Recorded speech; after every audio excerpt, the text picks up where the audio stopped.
Good morning. How's everyone doing? My name is Florian. I'm Chief Innovation Officer at SignPath, where we focus on software integrity and code signing.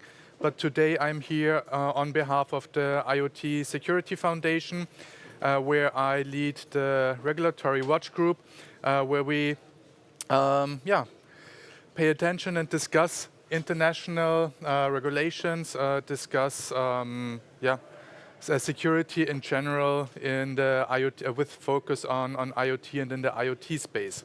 And if we look at that, there has been a lot of news around it. For example, Wakanda being hit, more than 150,000 cameras being exposed. We had a supply chain attack on 3CX, voice over IP solution, which was hit by a supply chain attack. We had a supply chain attack on many different IoT vendors, IoT networks, IoT devices being weaponized for ever since Mirai, being weaponized for botnets, for distributed service attacks. So a lot of insecurity that we find in IoT devices today, and which leads,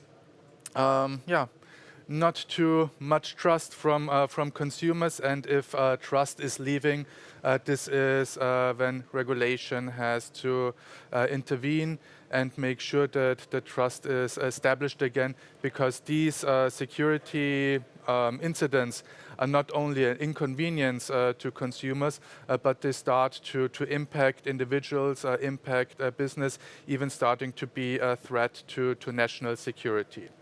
So this is why security is no longer optional.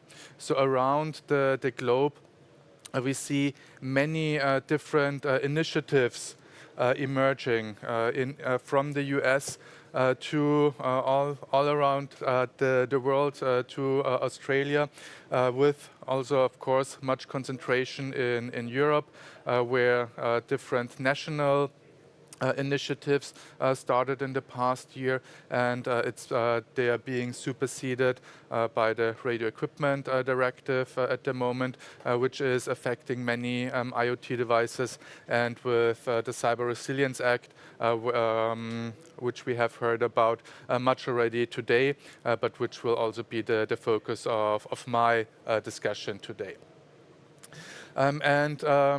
What these regulations have in common is that they focus on secure by design, so that they define security requirements that need to be built into the product, because security isn't something that you can bolt on in the end. It needs to be designed from the beginning, and it also needs to be secure by default. So it doesn't help if you ship out a device where you can configure two-factor authentication and client certificates and whatnot.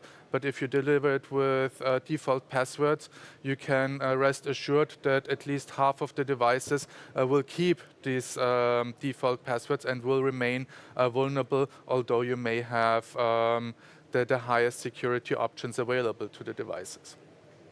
Another thing that most of these regulations have in common is that they follow a risk-based approach, so that they appreciate that there's different kinds of devices with different attack vectors, different exposures to threat actors, which may demand different levels of security or different security controls, depending on if they're physically accessible, for example, or if they're just accessible in high secure areas, just to give one example. And a third item that most of these regulations have in common, that they provide accountability across the entire life cycle of the devices, so that it's no longer possible to just put a device on the market, fire and forget and never think about it anymore, but that you remain responsible for the security of it, that you remain responsible to provide updates, to provide security fixes, to make sure that as security and threat vectors evolve, that also the security of the device evolves. And the Cyber Resilience Act in this regard is no difference, of course. So the Cyber Resilience Act, it follows two main goals. So on the one side, the goal is to increase the security of devices so that there are fewer vulnerabilities out there. And the second goal is to increase transparency, to also support individuals and organizations to make security conscious decisions. So to take security into consideration when purchasing, when acquiring new devices. And it applies to all connected devices in the EU.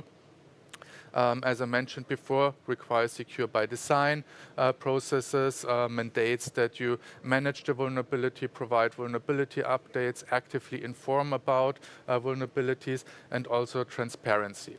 And the clock is ticking already. It was enacted in 2024 in December with a 2-year transition period, with a first milestone less than a year from now, where vulnerability reporting will be mandated. And one thing that many people don't appreciate yet is the scope of the Cyber Resilience Act. I know that here today we are focusing on IoT and physical devices, but that's just one part that the Cyber Resilience Act is caring about. So the connected hardware, of course. But tied to it, most hardware doesn't work in isolation anymore.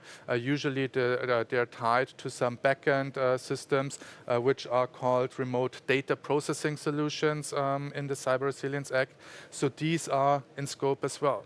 But it doesn't end there. Also desktop applications, mobile applications that don't necessarily need to be connected to physical devices, but just by having network connectivity, being connected to a backend service, being connected to a gaming server, consuming ads from somewhere in a mobile application.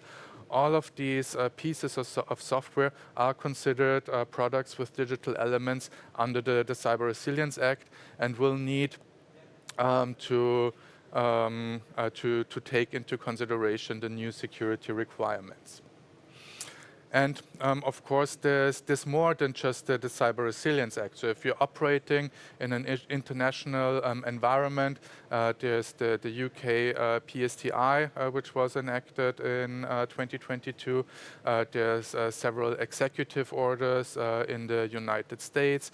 There's the Cybersecurity Labeling Scheme in Singapore, etc., etc., etc.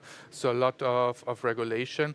So what you have to do in order to not provide fragmented products for specific to each market is to prepare once and then to just take like the specialities, the differences for each regulation into consideration.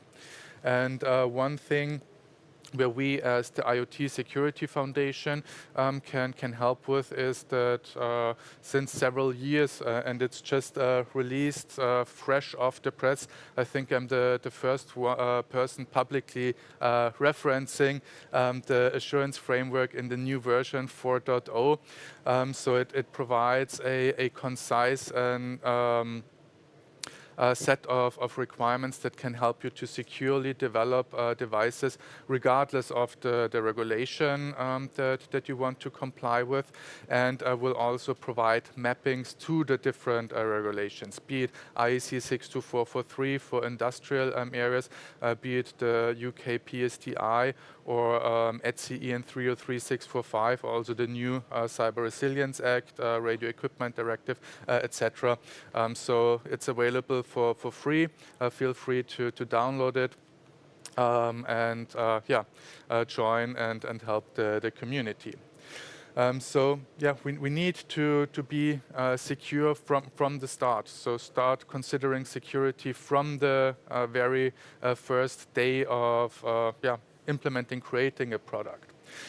We need to take care about transparency also in our development, so to make sure that we know what dependencies we rely on, focus on integrity of the entire dependency graph, all the open source components that we are consuming.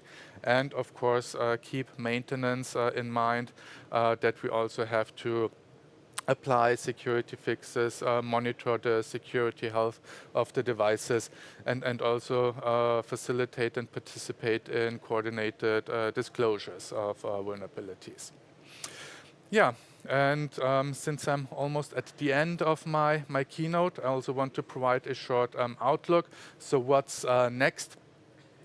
We've heard this a couple of times on this conference already. The clock is ticking. Start today realigning your software development process to the requirements of the Cyber Resilience Act. I know that the standards are not out yet, but start with anything that's out there already, be it ETSI 33645, the IEC 62443, also the IoTSF security assurance framework. Base your software development process around security of one of the existing standards. And we invite you to engage with us to make sure that you don't miss any upcoming regulation, that you stay ahead of the curve. So yeah, if you're interested to join us at the IoT Security Foundation, I'm happy to start the discussion and invite you also to our panel discussion in 10 minutes, I believe it will start, and there will be another workshop held by my colleagues on Cyber Resilience Act and the IoT Assurance Framework. So thank you for your attention, and if there's any questions, I think we still have 1 or 2 minutes left.